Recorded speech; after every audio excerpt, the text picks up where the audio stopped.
Yo, what up, y'all? It's B.O.B, Bobby Ray Bands, and right now you are tuned in to HoustonHipHopFix.com. Keep it locked.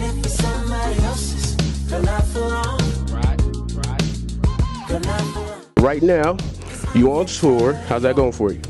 Man, it's great, man. You know, I just started my label, No Genre. You know, we've been bringing out the acts on stage, man. Just really, you know, introducing them to people. Jake Lambo, yeah, Jake Lambo. He was on No Genre too.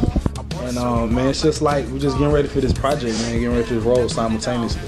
Now, Jake Lambo. Now, how did that relationship come about? I know that he's young. Trey been there since day one, and so, you know, when he brings something to the table, man, you know, we really listen to it. And he was like, "Yo, Bob, this dude's 16 years old." Actually, at the time he was 15, and he was like, "Bob, you got to hear this dude's voice and how he sounded at 15."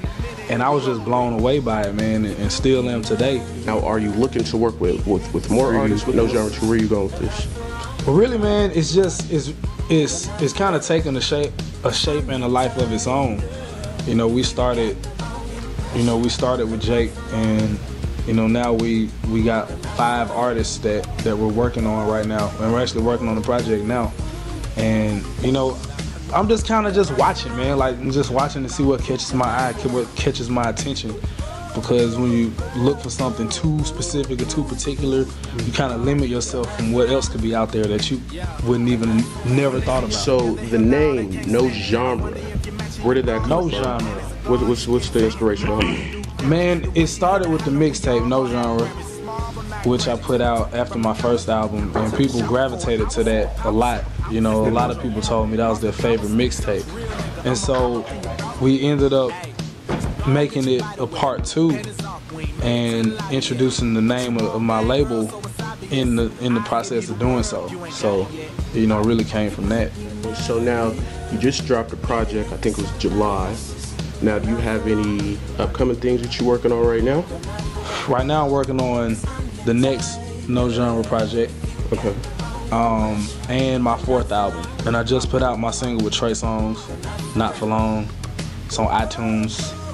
You should go get that. It's very great, very great song to add to your collection. In terms as, you know, you have a lot of music moguls, man, and to be able to be in this industry right now and put out 4 albums, you know what I'm saying? You don't have a lot of artists that do that.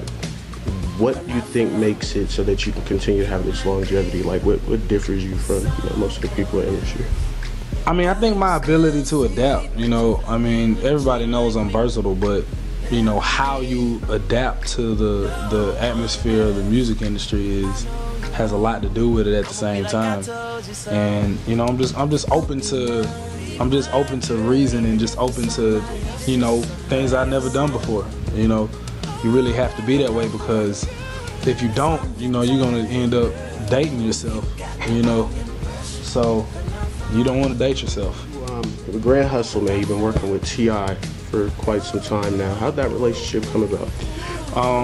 I signed with Grand Hustle in 2008, and it was right around the time I had haters everywhere we go. Yeah.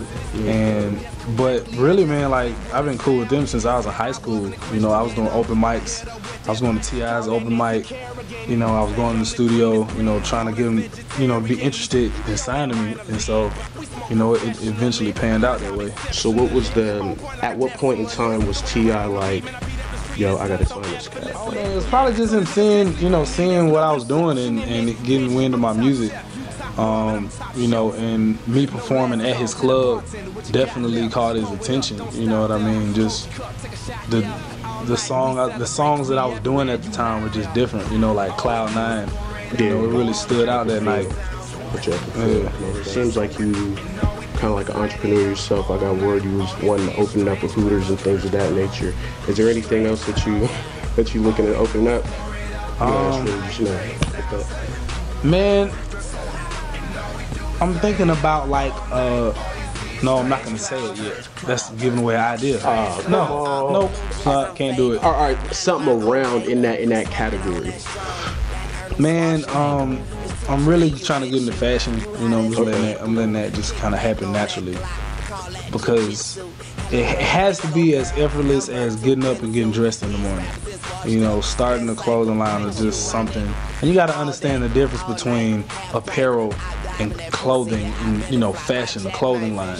You know, apparel You know what I'm saying? Like, for example, when I get a shirt and it's got no genre, like, that's apparel. Like, a clothing line is like, it's actual pieces and style. It's stylized to fit a certain lifestyle, and you know what I mean? It's a different level to it. So I'm just really just learning, man, but eventually I'm definitely going to get into more into fashion. I've already gotten, you know, just a little dibble-dabble in acting, you know, on a couple shows. So, you know, I'm just really just sitting back, man. Just Has that always been a passion of yours?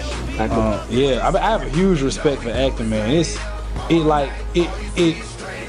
It seems hard, and it's even harder than you think it is. Oh, most definitely. I did acting back in high school, man, and I was able to do a high school musical, and it was a Little Shop of Horrors, actually. And from the outside looking in, you don't really know like how much work it goes in behind that, dude. But it's just like there's so many things and different elements to it that people don't really understand. It's just like I completely got respect for that too. So I'm with you on that. Hey, yo, I appreciate you rocking out with me. Right on. You know what I'm saying? So, hey, you know what it is. It's Dre Adams. Got B.O.B. with me. Fans. Go ahead and catch that off of IG. Follow me on Twitter too, B.O.B. ATL, IG, B.O.B. ATL. Make sure you pick up Not For Long on iTunes now, and be on the lookout for No Genre coming to a city near you. You know what it is, Dre Adams. Let's get it.